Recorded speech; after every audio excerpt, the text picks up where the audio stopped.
Hoy en El sueño de Raskolnikov, Mike Oldfield. Mientras grababa los acordes iniciales de aquella obra que llevaba años rondando su mente, se dio cuenta que no había comido en todo el día y no tenía dinero. Cerca de su apartamento había un frutero al que conocía. Le pidió una patata y eso fue lo único que comió aquel día, una patata cocida. Esta anécdota refleja las condiciones en las que nació una de las composiciones fundamentales de la música contemporánea.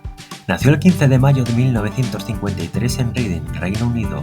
Su madre, que era enfermera, sufría problemas de salud mental, por lo que sus primeros años no fueron fáciles. Como vía de escape a un hogar inestable, encontró refugio en la música. Desde los 10 años comenzó a tocar la guitarra de manera autodidacta. La música se convirtió en su mundo, en su refugio.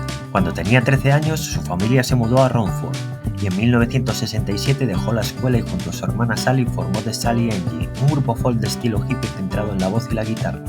Firmaron con el sello Transatlantic, que lanzó su álbum Children of the Sun, y aunque el grupo no duró mucho, le sirvió como primer contacto con la industria musical.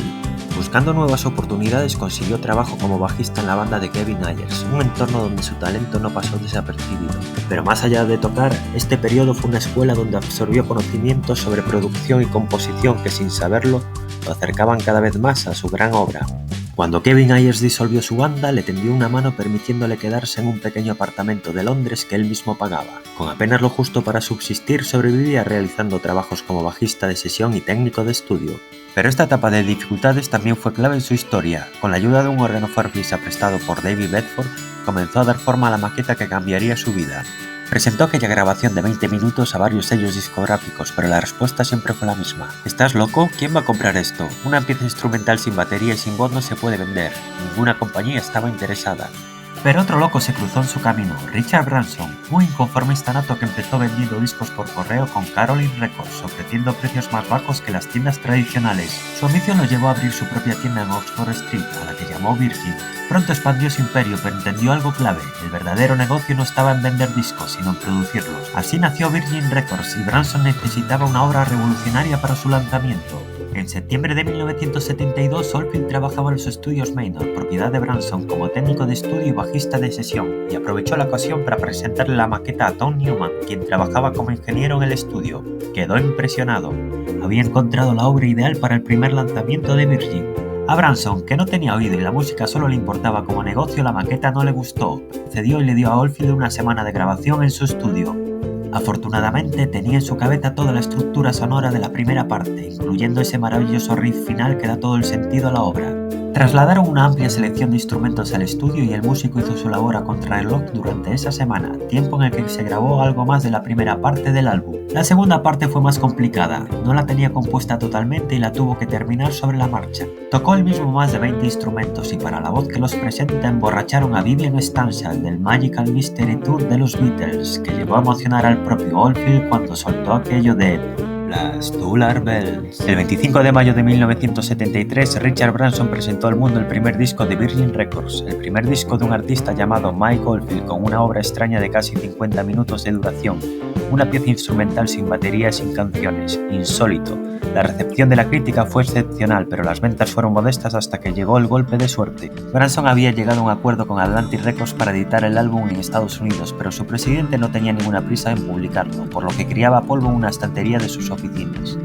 El director William Friedkin había despedido ya a 2 compositores para su ya terminada película de terror y había decidido utilizar composiciones ya terminadas en vez de probar con un tercer compositor. Visitó Atlantic Records por recomendación de los ejecutivos de Warner, que empezaban a hartarse de que fuera incapaz de escoger una banda sonora para la película.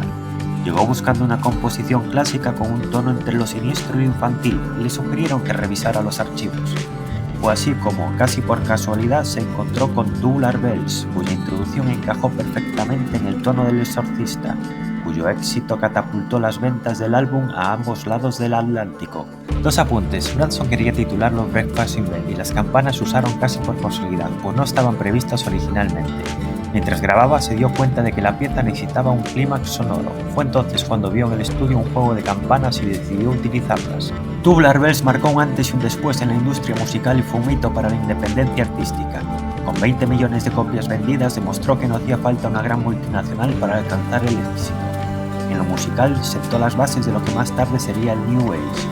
Es una obra maestra temporal, una experiencia sensorial que resuena en la mente como las hipnóticas campanas tubulares que le dan nombre. Después de su éxito arrollador se encontró en una situación peculiar.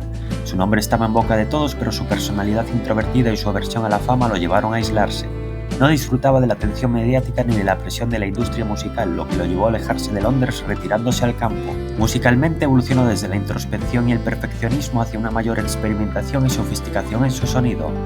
En 1978 atravesaba una profunda depresión, agravada por su consumo excesivo de tabaco, alcohol y LSD. Decidió someterse a terapia y se produjo un cambio radical. Se cortó el pelo y se afeitó, ofreciendo una imagen muy estudiada.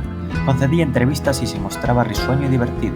Nada que ver con aquel joven introvertido que vivía aislado en el campo rodeado de instrumentos y animales.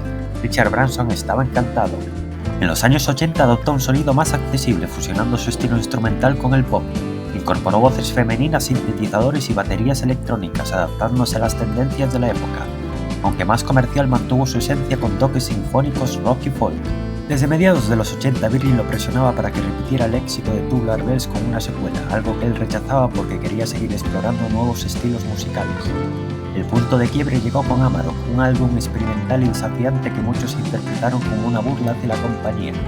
En la contraportada del disco incluso dejó un mensaje oculto en código Morse que decía "Fuck you, Richard Branson". A pesar de la controversia, Virgin insistía en que Oldfield le entregara un Tubular Bells 2, pero él decidió cumplir su contrato con un último disco donde por primera vez cantó él mismo, quizás como una forma de despedida irónica. Tras su salida de Virgin fichó por Warner y su primer trabajo con ellos fue Tubular Bells 2, ese álbum por el que tanto lo habían presionado en su primera compañía. Más que una secuela es un remake, una reinterpretación moderna del clásico con un sonido más pulido y producción digital. Buenas críticas y más de 2 millones de copias vendidas lo avalan. Seguro que Richard Branson se tiró de los pelos. En la segunda mitad de los 90 entró en una etapa de exploración sonora en la que dejó de lado el rock progresivo tradicional para sumergirse en un sonido más ambiental y electrónico influenciado por géneros como el New Age y el Chill Out. A principios de siglo experimentó con distintos conceptos y estilos, desde un álbum compuesto enteramente con guitarras hasta un recorrido musical por la historia de la humanidad como el Millennium Bell. En su última etapa regresó a un sonido más orgánico, explorando la música sinfónica aunque sin abandonar del todo la electrónica. Tras décadas de innovación, exploración y reinvención, Mike Oldfield se ha convertido en una leyenda indiscutible de la música.